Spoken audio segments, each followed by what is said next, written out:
Hey everybody, the Indian game development ecosystem is early, but with a lot of small independent game studios trying to make a lot of great games for the global market. Today we're going to visit Xigma Games, which is a studio that's been in operation for about 9 years. Here in Bangalore, India, we're going to check out the studio and see the game that they're working on.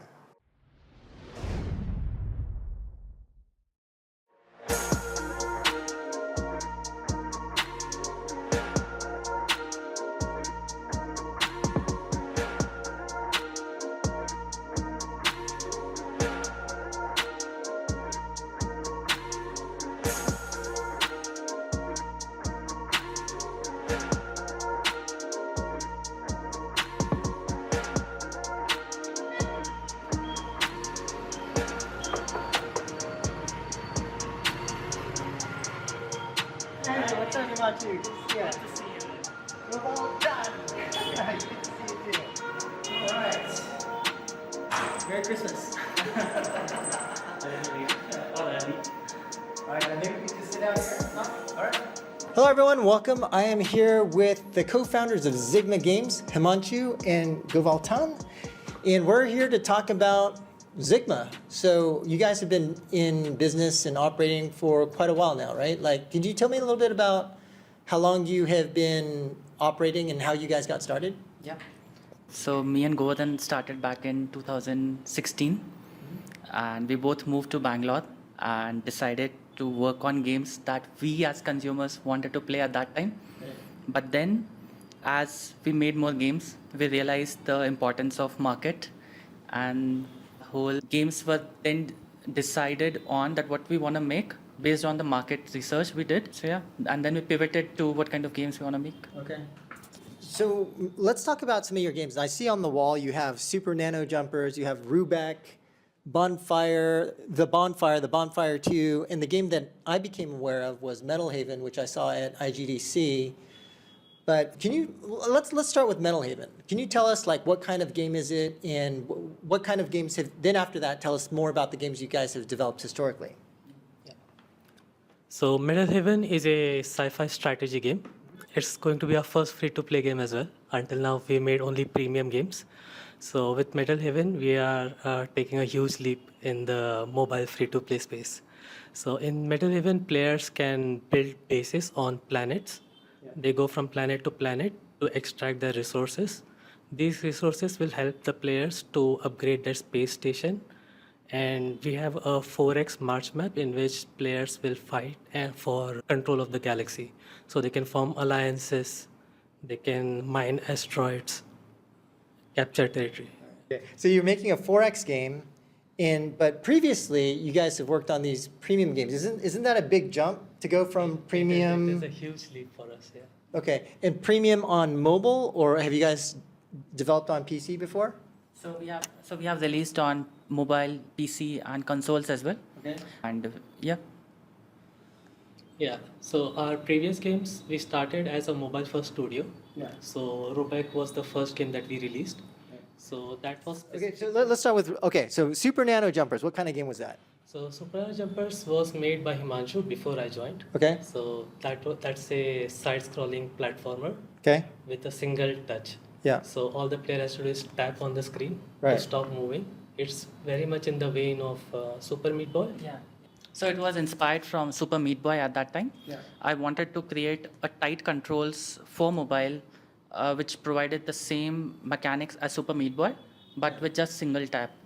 And I was able to do that, and I made that game in 3 months. I was very fortunate that that game won the Pocket Gamer Connect Bing Indie Pitch, and that had a prize money of about $10,000. Oh, wow. And that gave us the enough money to sustain to keep making games for a while. Okay. So then you won that $10,000, and you teamed up with Govaltan, and then you guys made Rubek. And what kind of game is Rubek? So Rubek is a minimalist color-based game. You have a control over the cube, and you move them around, and you pick colors from the ground, and you match colors. Okay. It was designed thinking about the minimalist games that were doing good on the App Store at that time. Right. So we saw that App Stores were featuring a lot of minimalist puzzle games, and this was 2014, 2015. So we had enough money to survive for 8 months. And we both moved to Bangalore, and we thought, let's make something that we can make money out of. So we looked at what we can make and get returns out of it. So that's where the idea of Rubik came. Okay. So Super Nano Jumpers won some money. Then you guys decided to make Rubik. Based upon what you were seeing trends in the App Store, you guys came to Bangalore. Why Bangalore? Why Bangalore? Because, well, my hometown is Goa, and at that time I didn't want to move to Bangalore. But Himanshu convinced me by saying that here is the ecosystem is the strongest. So Okay. Himanshu's from Bhopal, I'm from Goa. At that time I used to work in China. So we both decided to come together and start our studio in Bangalore. Okay, so then you guys come to Bangalore. I guess Rubik does okay or does well. Then you make the bonfire. And then how did you guys decide to make the bonfire? So the bonfire one was Govardhan's idea, and it was inspired from Kingdom New Lands and a dark room. A dark room was a text-based game which was very popular on the App Store, and then we combined both of them, and that's where the bonfire came in. Yeah, so a dark room is a text-based, browser-based game, which became really popular when someone ported it to iOS, but it was still very much a text-based game. So one day I just happened to read the blog of the guy Amir Ranjan, and I thought, why not make a graphics-based version of it? So it follows a dark room very Right. closely, but with graphics. And then as time went on, I made some gameplay changes and Right.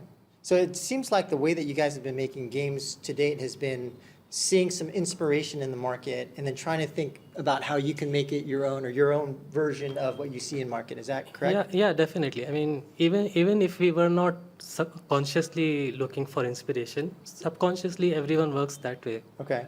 We take inspiration from a variety of sources and then we make our game. So did you guys raise any capital or was this completely bootstrapped off of that initial $10,000 from Super Nano Jumpers? Yeah, it's completely bootstrapped. We have been Wow. profitable Yeah. from the third month of when the company existed. Okay. Okay, so now I want to talk to you guys about, okay, you guys are 9 people in total. You're here in the studio, which we'll take a closer look at. But I want to know more about how you guys think about the company. Like, if you were to describe your company, what kind of company is it in terms of like the work culture, the environment, things like that? How would you describe that to other people? We are very product-focused, product-driven, and output-driven company. We don't enforce any fixed or particular timings.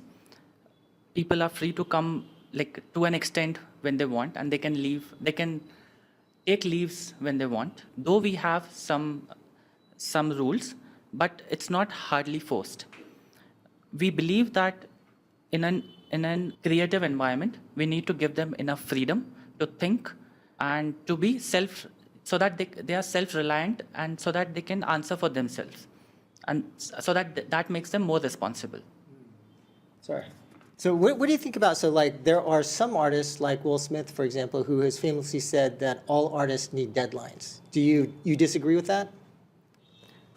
Deadlines are definitely necessary. Otherwise, the scope keeps getting out of hand. Sure. So it needs to keep in check, but Right. they're not very hardly forced. Okay.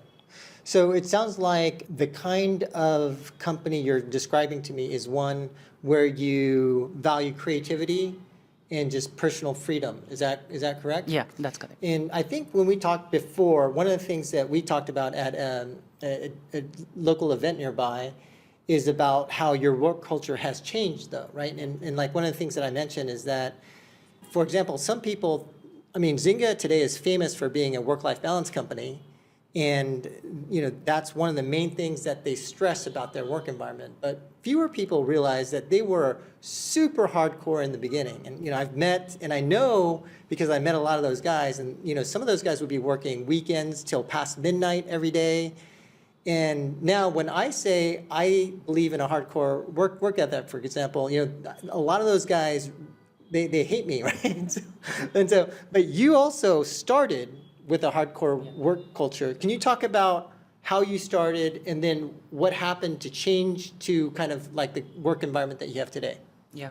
So when we started, it was just Govardhan and me.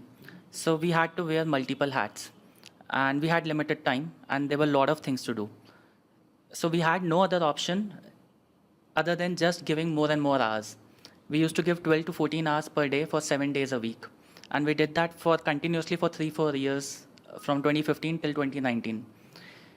But then as we got some profitability and we were comfortable in our shoes, and then we started slowly expanding our team. That's when we started slowing down on this hardcore work ethic. Because at that time we were at a comfortable position. But if we were not profitable, we would have been doing the same thing. Or we would have maybe burnt out by then. Yeah, definitely. Burnout is a huge thing that we both have went through, like after every project.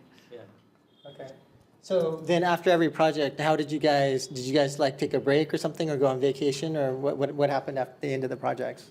Yeah, we do take a few months of break after every project. Months. Yeah. Wow. Few months.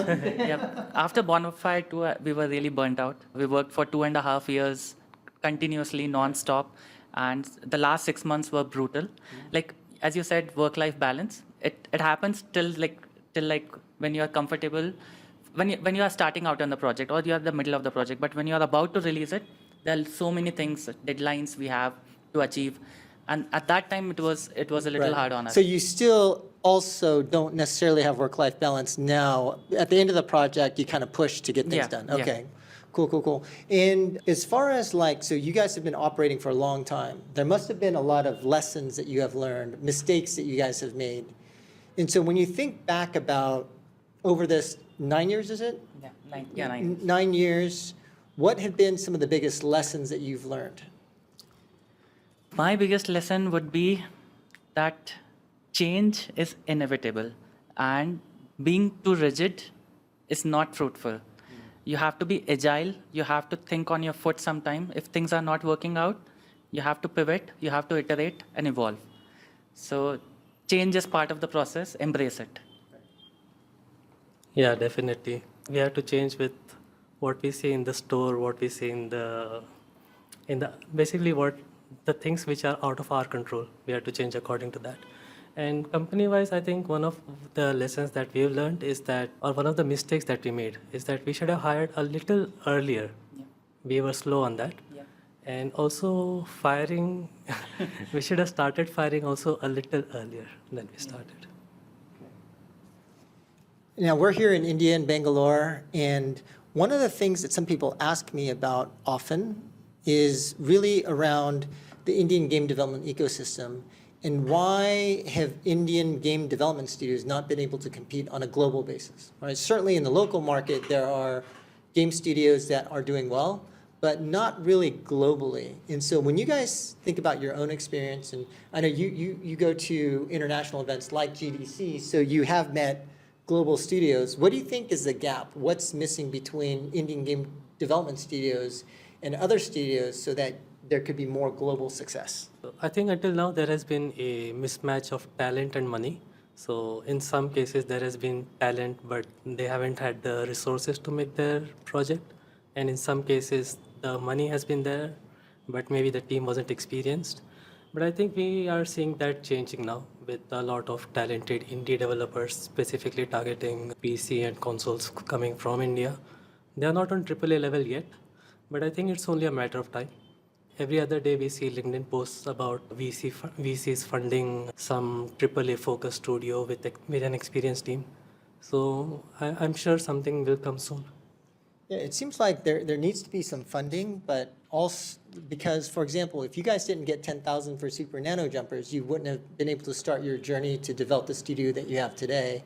But then at the same time, it seems like this is probably going to be a longer process, right? Where there's some initial investment in terms of, I think, grants and these kind of prizes before you get teams that are capable of raising VC funding. Would you agree with that, or what do you think? Definitely. I think it takes time building a company.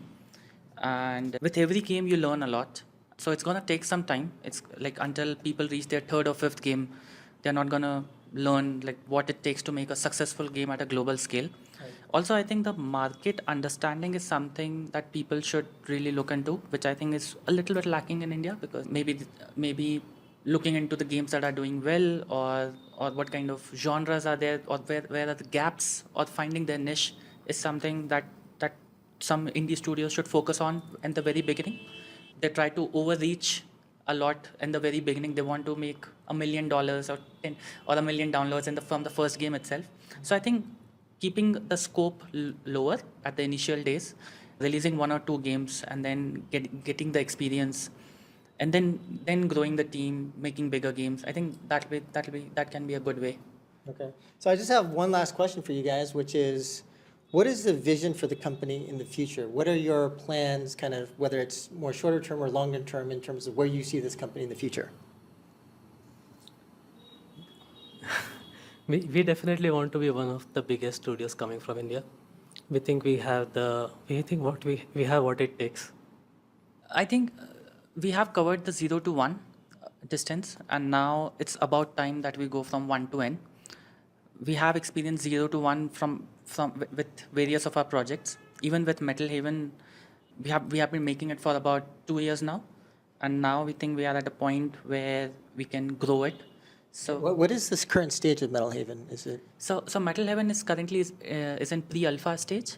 We'll be soft launching it sometime around October this year. Okay. Yeah, that's the stage of Metal Haven at the moment. So it sounds like the plan is just scale Metal Haven and just Yeah. get that to be a much bigger game. Is that? Yeah. Also, we have been bootstrapped for past 9 years. Right. But now we think we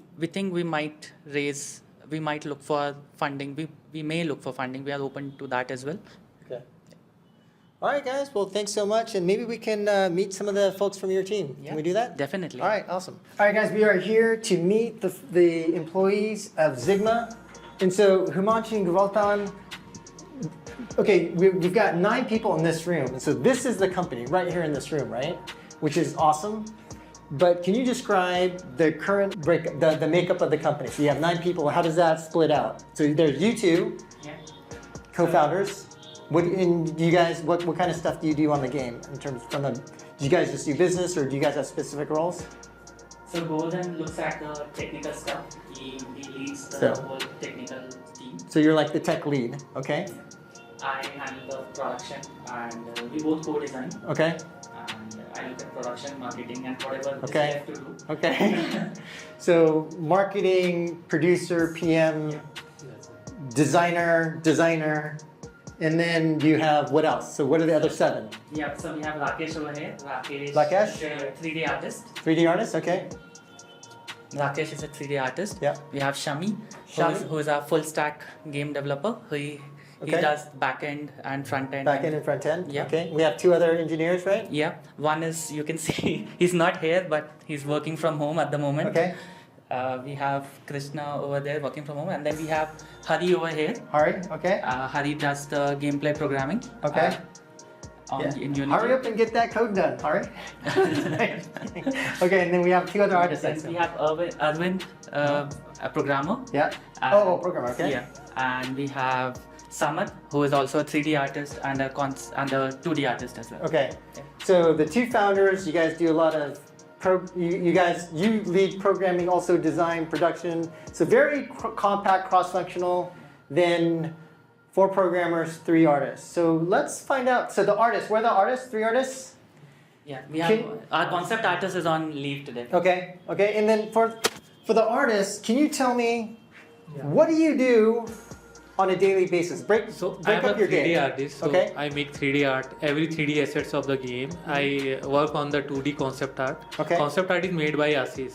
So wait, you do 2D concept and 3D? No, I don't do the 2D concept. Okay. It is done by Assis. Okay. Assis is our concept art. Okay. Yeah. Okay. So I do the 3D part of that. I see. I look on that concept art. Based Okay. on that concept art, I make the 3D. Right. Yeah. So you get the 2D concept art, Yeah, and then yeah. you go here on your fancy tablet. And is this one of those? Can we show this? Yeah, Okay. So we've got this 3D art that you're working on. Yeah. And can you describe the process? So you get this 2D concept, and then can you walk us through what you do to make it into a 3D? So Assis first decide what to make. Like, Yep. So he finished this design side. Okay. Make some concept art of the ships. So right now I'm working on a mothership. Okay. So this will be work on the game's 4x section. I see. Our Yep. game is the 4x game. So there will be a motherships. So every motherships have different skins. Okay. So player have to buy the skins. So I am working on the mothership skins. Yep. So first Assis will make this concept art. Yep. So these are made by Assis. Yep. So I will look on that concept art and and I will make a 3D art piece only. But I also add some extra details Right. that is not possible on the concept art. Okay. So the final work is like this.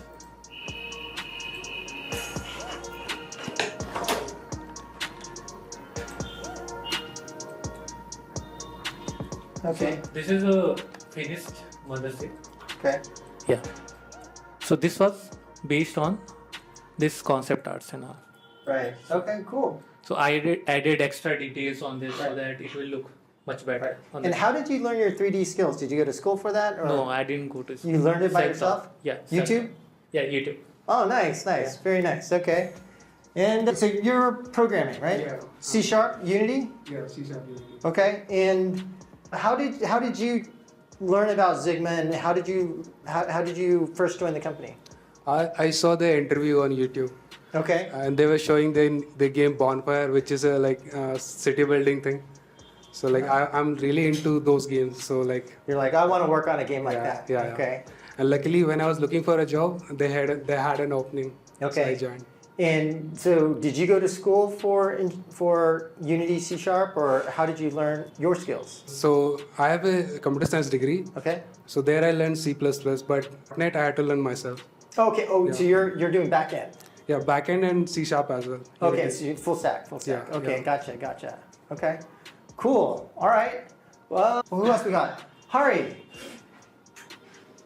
What do you do? So basically, I work mostly on the gameplay part of the games. Okay. I basically add new features or any new mechanics you want to add, solve bugs, and Okay. related to that, everything I do on Okay. a daily basis. Okay. Are you a good programmer?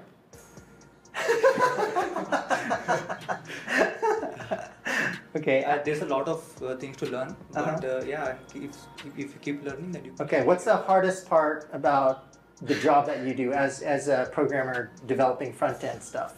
The hardest part will be like to keep in mind that everything should be optimized because you don't want to iterate stuff. Right. So you want to design systems such a way that it's flexible in the future to modify it very easily. Okay.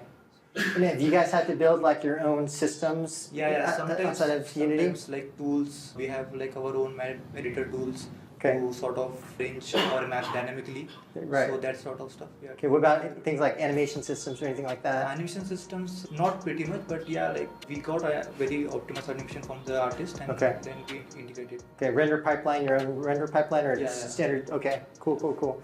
What's the thing you like least about Unity? I think we can say about their bug report that's very crashing. And Okay. So apart from that, Okay, I got you. All right, thank you very much. All right, who do we got here?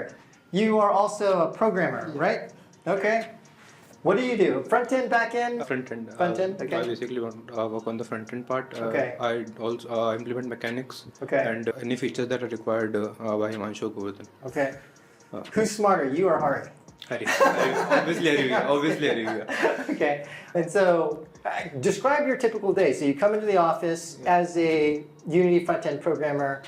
What do you do from when you start your day till when you leave? Is it just all programming? Do you have a lot of meetings, not many meetings? Like, describe your typical day. Basically, first thing I ask if I'm currently working on a task, so I will start with that, and then I ask Himanshu Govardhan if there anything else need to be done.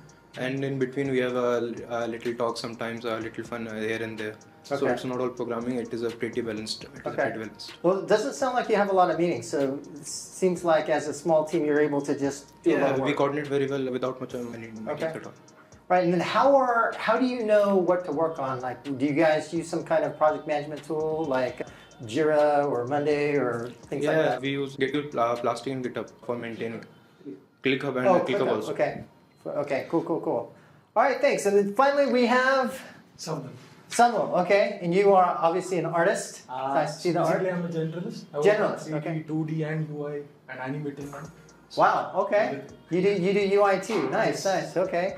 So can you show us something that you've done that you're proud of that, you know, somebody out there would watch and then want to join Xigma, just like, I'm sorry, I forgot your name.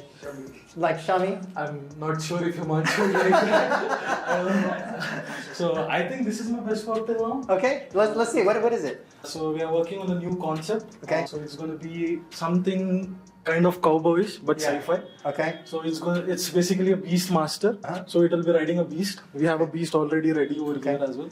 so wait, so you say you do everything. Does that include concept or is that the other guy? So I generally do concept as well, but if he's absent or something, I take care of. Okay, as well. nice, wow, so you just plug in a lot of different areas, cool. And what about you, could you describe your day, how do you usually spend it? Usually it's around the artist thing only. I don't Okay. know what else to tell, but if there is something unique is designing the whole part, coming up with stuff and all. If the concept art is not ready and all, so that's Okay. the most entertaining part. All right, cool. All right, guys, well, there you have it. This is Xigma. I love it. It's like a small room, powerful indie studio that has launched 1, 2, 3, 4, and working on their 5th game over 9 years. So thank you very much for having us. And that's it, guys. Studio tour is done.